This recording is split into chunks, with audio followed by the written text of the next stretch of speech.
আজকে আমরা আলোচনা করব কিভাবে এই বাংলায় ইসলাম প্রতিষ্ঠিত হয়েছিল হযরত শাহজালাল রহমতুল্লাহ আলাইহির মাধ্যমে। হিন্দুত্ববাদী রাজা গৌর গোবিন্দকে কিভাবে হযরত শাহজালাল রহমতুল্লাহ আলাইহি পরাজিত করে এই বাংলায় ইসলাম প্রচার করেছেন তার পূর্ণ ইতিহাস তুলে ধরব। আসসালামু আলাইকুম ওয়া রাহমাতুল্লাহ। ইসলামের ইতিহাস মানুষের ধারে ধারে পৌঁছে দিতে এই ভিডিওটি শেয়ার করুন, চ্যানেলটি সাবস্ক্রাইব করে সাথেই থাকুন। 15 শতকের শেষ দিকে আজকের সিলেট অঞ্চল তখন ছিল গৌড় রাজ্যের অধীনে। গৌড়ের রাজধানী ছিল গৌরনগর। সিলেট ছিল তখন একটি গুরুত্বপূর্ণ প্রশাসনিক কেন্দ্র। তখন রাজা ছিলেন গৌরনাথ, আর তার কোনো পুত্র সন্তান না থাকায় তার মৃত্যুর পর সিংহাসন উত্তরের দিকে নিয়ে রাজ্যে দেখা দেয় বিশৃঙ্খলা। রাজ্য অনিশ্চয়তায় ভুগছে। তখনই গৌর গোবিন্দ তার সেনাদের নিয়ে রাজপ্রাসাদে প্রবেশ করেন এবং দরবারে ঘোষণা করেন, আমি গৌড়ের প্রকৃত উত্তরাধিকারী, আজ থেকে গৌড় অঞ্চলের রাজা আমি। সে ছিল কঠোর হিন্দুত্ববাদী, যার কারণে সে মুসলমান প্রজাদেরকে অনেক বেশি নির্যাতন করত, নিপীড়ন করত। সে হিন্দু ধর্মের প্রতি এতটাই বিশ্বাসী ছিল যে তার অঞ্চলে কখনো গরু জবাই করতে দিত না। গৌর গোবিন্দ মুসলিম বিদ্বেষী রাজাদের মধ্যে ছিল অন্যতম। সে হিন্দু ধর্ম ছাড়া আর অন্য কোনো ধর্মকে বিশ্বাস করত না এবং সহ্য করতে পারত না। ভারতবর্ষের অনেক জায়গায় ইসলাম প্রচার হলেও এবং এই বাংলায় ইসলাম প্রচার ভালোভাবে হলেও কিন্তু এই সিলেট অঞ্চলে রাজা গৌর গোবিন্দের কারণে ইসলাম প্রচার হতে পারতেছিল না। গৌর গোবিন্দের শাসন আমলে শেখ পুরানুদ্দিন নামে একজন মুসলিম ভাই ছিলেন। তিনি ছিলেন একজন ধার্মিক ব্যক্তি ও ধর্মভীরু। তার কোনো সন্তানাদি ছিল না। তিনি আল্লাহ তাআলার কাছে একটি সন্তান চাইলেন। রাত জেগে তিনি ইবাদত বন্দেগী করে আল্লাহ তাআলার কাছে সবসময় একটা সন্তানের জন্য চাইতেন এবং মনে মনে নিয়ত করলেন, যদি তার একটা সন্তান হয় তাহলে তিনি এতিম মিসকিনকে একটি গরু জবাই করে দাওয়াত দিয়ে খাওয়াবেন। একসময় মহান রব্বুল আলামিন তার দোয়া কবুল করে নিলেন। রব্বুল আলামিন তার দোয়া কবুল করে নিয়ে তার ঘরে একটি পুত্র সন্তান দান করলেন। যেহেতু আল্লাহ তাআলার অশেষ মেহেরবানিতে তার মনোবাসনা পূর্ণ হলো, এখন তার যে নিয়ত করা সেই নিয়তটা পূর্ণ করা বাকি ছিল। তিনি তার করা ওসিয়ত অনুসারে একটি গরু জবাই করে তিনি তার এলাকার এতিম মিসকিনদেরকে দাওয়াত দিয়ে খাওয়ালেন। এদিকে কঠোর হিন্দুত্ববাদী রাজা গৌর গোবিন্দের এলাকায় ছিল গরু জবাই করা সম্পূর্ণ নিষিদ্ধ। যদি কোনো মুসলিম একটি গরু জবাই করত, সে তাকে ধরে এনে শুলে চড়াইত। এদিকে একটি কাক এক টুকরো গোস্ত নিয়ে রাজা গৌর গোবিন্দ রাজপ্রাসাদের সামনে রাখল। তার রাজ্যে গরু জবাই হয়েছে এই কথা তার কানে যাওয়া মাত্রই রাজা গৌর গোবিন্দ তেলে বেগুনে গরম হয়ে গেলেন। তিনি খবর দিলেন যে কোথায় কে গরু জবাই করেছে তাকে এই মুহূর্তে ধরে নিয়ে আসো। শেখ বুরহানুদ্দিন ভাইকে তুলে আনা হলো। রাজপ্রাসাদের সবার সামনে তাকে জিজ্ঞেস করা হলো, তুমি কি গরু জবাই করেছো? তিনি সমস্ত ঘটনা খুলে বললেন। কিন্তু রাজা গৌর গোবিন্দ ছিল কঠোর হিন্দুত্ববাদী। সে এটা কোনোভাবে মেনে নিতে পারল না। শেখ বুরহানুদ্দিন ইসলামের সকল নিয়মকানুন ওনাকে বললেন এবং তিনি যে মানত করেছেন সেটাও তাকে খুলে বলা হলো। রাজা গৌর গোবিন্দ যখনই জানতে পারলেন যে তিনি তার ছেলের জন্য এই পশু কোরবানি করেছেন, অর্থাৎ গরু জবাই করেছেন, তিনি তার সামনে তার শিশুটিকে নির্মমভাবে হত্যা করেন। রাজা গৌর গোবিন্দ শেখ বুরহানুদ্দিন ভাইয়ের সামনে তার শিশুটিকে জবাই করে তার নিষ্ঠুরতার সর্বোচ্চ পর্যায়ে সেদিন দেখিয়ে দিয়েছিলেন। রাজা গৌর গোবিন্দ শিশুটিকে জবাই করেও ক্ষান্ত হয়নি। যে দুটি হাত দিয়ে বুরহানুদ্দিন গরু জবাই করেছিল সেই দুটি হাতও কেটে ফেলে দিল। পিতার সামনে পুত্রের এমন নির্মম হত্যা তিনি কোনোভাবে মেনে নিতে পারেন নাই। তিনি কিছু করতে না পেরে তিনি মাথা নিচু করে সেখান থেকে বের হয়ে চলে আসলেন। সেই দিন তার রাজপ্রাসাদে যারা ছিল এবং তার প্রজারা যারা ছিল তারা সবাই আঁতকে উঠল তার এহেন কর্মকাণ্ডে। রাগে ক্ষোভে দুঃখে শেখ বুরহানুদ্দিন গেলেন কালীন বাংলার মুসলিম শাসক শামসুদ্দিন সিরাজ শাহের নিকট। তিনি সেখানে গিয়ে রাজা গৌর গোবিন্দের সমস্ত নির্মমতার কথা, নৃশংসতার কথা তিনি জানালেন এবং রাজা গৌর গোবিন্দ তার ছেলে এবং তার দুটি হাত কেটে ফেলার সমস্ত ঘটনা খুলে বললেন। সেই সাথে জানালেন রাজা গৌর গোবিন্দ কতটা ইসলাম বিদ্বেষী এবং মুসলমানদের উপর কতটা নির্যাতন চালায় সে রাজা গৌর গোবিন্দ। রাজা সিরাজ শাহ সব কথা শুনে সিকান্দার গাজীর নেতৃত্বে একটি সৈন্যবাহিনী পাঠান রাজা গৌর গোবিন্দ সিলেট অঞ্চলে। এদিকে রাজা গৌর গোবিন্দ ছিল কালো জাদুবিদ্যায় পারদর্শী। গৌর গোবিন্দ তার কালো জাদুবিদ্যা দিয়ে তার শত্রুপক্ষকে ঘায়েল করে দিতে পারত। সে তার কালো জাদুবিদ্যা দিয়ে মুসলিম সৈন্যদের উপর আগুনের গোলা নিক্ষেপ করত এবং নদীগুলোর মধ্যে কালো জাদু দিয়ে উত্তাল সৃষ্টি করে দিত, ঝড় তৈরি করে দিত এবং পাহাড়গুলোর মধ্যে কালো জাদু দিয়ে বড় বড় দৈত্য তৈরি করে রাখত। তার এই কালো জাদুবিদ্যায় বিধ্বস্ত হয়ে মুসলিম সৈন্যরা ফেরত আসতে লাগলো। সিকান্দার গাজীর বাহিনী তার এই কালো জাদুবিদ্যার কাছে পরাস্ত হয়ে ফিরে এলো এবং সমস্ত ঘটনা রাজাকে খুলে বলল। স্বাভাবিক যুদ্ধের মাধ্যমে তাকে পরাস্ত করা অসম্ভব। রাজা গুরু গোবিন্দকে হারাতে হলে এক আল্লাহওয়ালা সেনাপতি প্রয়োজন। এমন সেনাপতি যে হবে দূরদর্শিতা ও অলৌকিক শক্তি সম্পন্ন। মনে কষ্ট নিয়ে বুরহানুদ্দিন চলে গেলেন দিল্লিতে। তখন দিল্লির সুলতান ছিলেন আলাউদ্দিন খিলজি।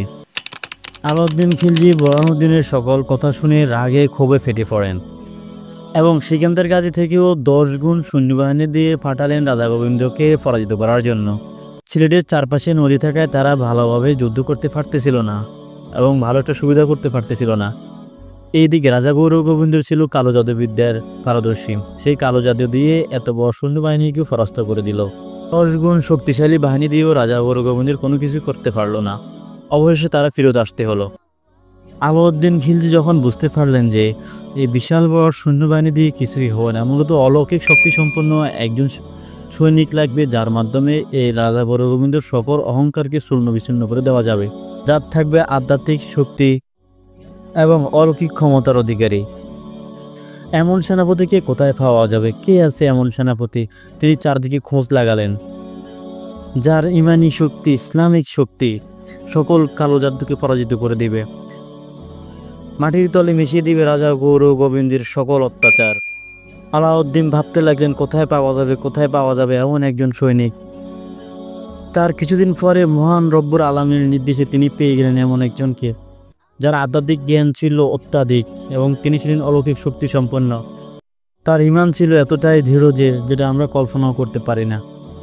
হঠাৎ দেখা দিল দিল্লির আকাশে ভীষণ ঝড়, আর এই ঝড়ের কারণে দিল্লির সমস্ত আলো নিভে গেল। কোথাও কোনো আলো জ্বালানোর কোনো গতি নেই, কোথাও এতটুকু আলোর চিহ্ন নেই। এই রাতের অন্ধকারে কোথাও যেন একটা আলোর বাতি জ্বলতেছে। এটা দেখে আলাউদ্দিন খিলজি একটু বিস্মিত হলেন। এই গুটকুটে অন্ধকারে দূরের ওই তাঁবুতে কিসের আলো দেখা যায়? তিনি গুপ্তচর পাঠালেন আলাউদ্দিন খিলজি। সেখানে পেলেন সুলতান নাসিরউদ্দিনকে। তিনি এক চিত্ত মনে কোরআন তেলাওয়াত করে যাচ্ছেন তো যাচ্ছেনই। সেখান থেকে তার আলো ফুটে উঠতেছে, দূর দূরান্ত থেকে দেখা যাচ্ছে তার এই আলো। গুপ্তচর নাসিরউদ্দিন ঠিকই বললেন, আপনাকে আলাউদ্দিন খিলজি ডাকতেছেন। তখন নাসিরউদ্দিন বললেন, কেন, কি জন্য ডাকতেছে আমাকে? তখন ওই গুপ্তচর সমস্ত ঘটনা খুলে বললেন। তখন নাসিরউদ্দিন একচিত্ত মনে এবং সাহসিকতার সহিত বললেন, ঠিক আছে, আমি এই যুদ্ধে যেতে রাজি আছি। যদিও নাসিরউদ্দিন ছিলেন এই আলাউদ্দিন খিলজির সৈনিক বাহিনীর মধ্যে একজন। সুলতান যখন দেখল সমস্ত রাজ্য জুড়ে অন্ধকার, কিন্তু ওই একটা তাঁবুতে ঝলঝল করে আলো জ্বলছে, তখন তার মনে একটা সাহস জোগালো, নিশ্চয়ই কোনো আল্লাহওয়ালা ব্যক্তি হবে। তখন সমস্ত সৈনিকরা পরামর্শ দিল যে সৈয়দ নাসিরউদ্দিনের নেতৃত্বে এই অভিযানটা পরিচালনা করা হোক। এতে করে রাজা গৌর গোবিন্দের জাদুবিদ্যায় বিনাশ করে ওই রাজ্য জয় করা সম্ভব হলেও হতে পারে। সৈয়দ নাসিরউদ্দিনকে সেনাপতি করে বিশাল বড় এক সৈন্যবাহিনী তৈরি করে পাঠানো হলো রাজা গৌর গোবিন্দের উদ্দেশ্যে। এদিকে বুরহানুদ্দিন নাজিমউদ্দিন রহমাউল্লাহ দরবার শরীফে হাজির হলেন। তখন ঠিক সেই সময় উপস্থিত ছিলেন আলেমে দ্বীন জগৎ বিখ্যাত হযরত শাহজালাল রহমতুল্লাহ আলাই।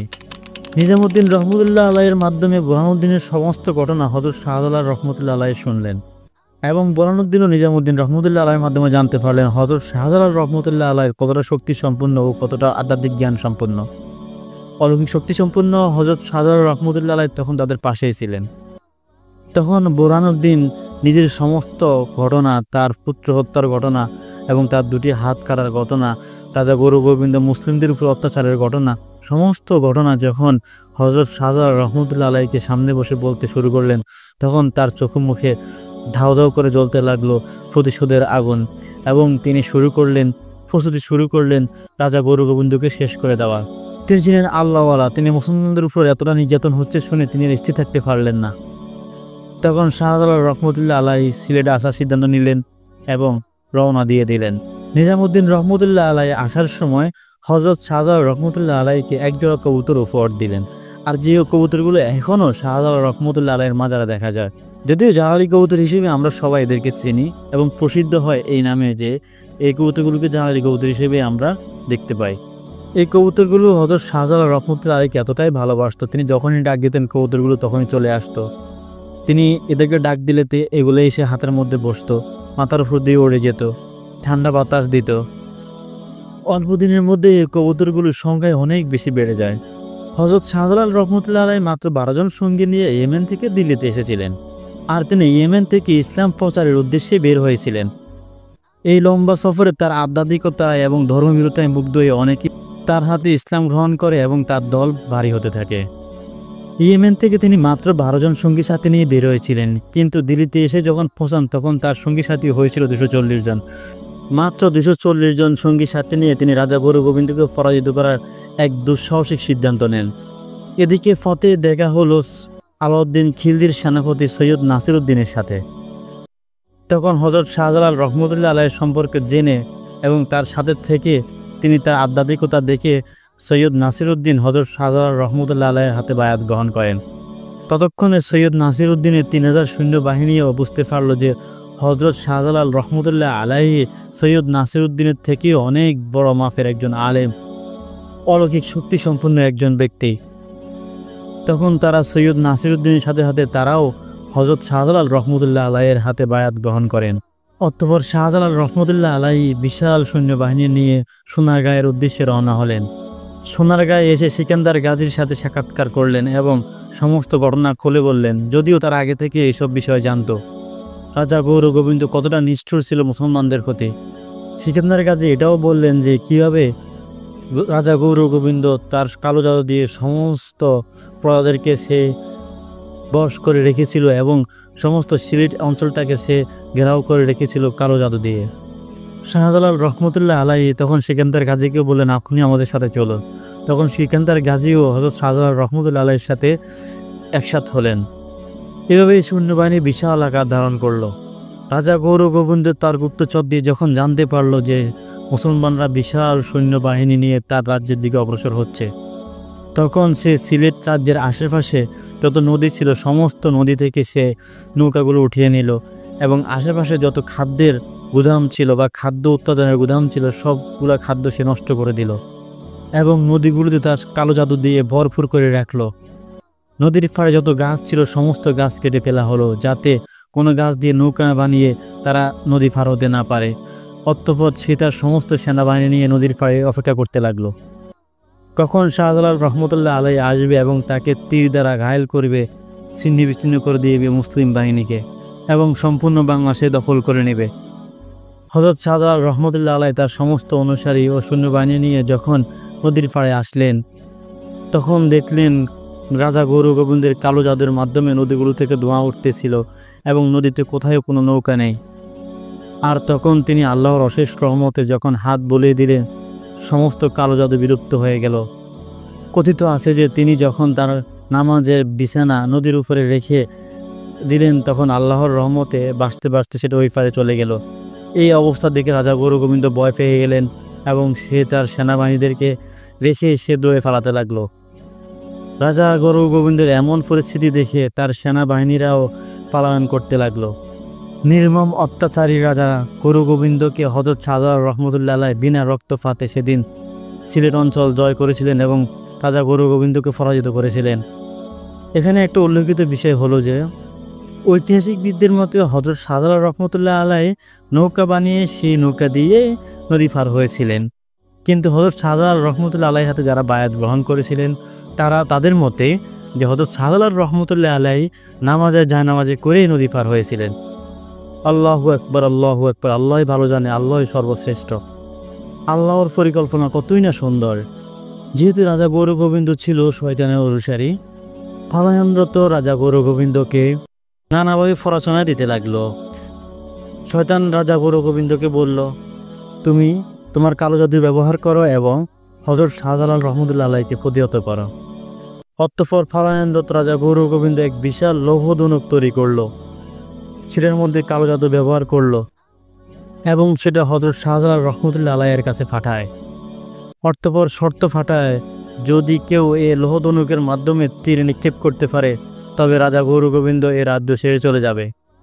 অতঃপর শাহজালাল রহমতুল্লাহ আলাইহি বললেন, যদি এমন কেউ থেকে থাকো যে কখনো ফজর নামাজ কাজা করে নাই, সেই ব্যক্তি পারবে এই লৌহ ধনুক দিয়ে তীর নিক্ষেপ করতে। তখন সৈয়দ নাসিরউদ্দিন বললেন, আমি কখনো ফজরের নামাজ কাজা করি নাই। তখন তিনি সাথে সাথে এই লৌহ ধনুক দিয়ে তীর নিক্ষেপ করলেন।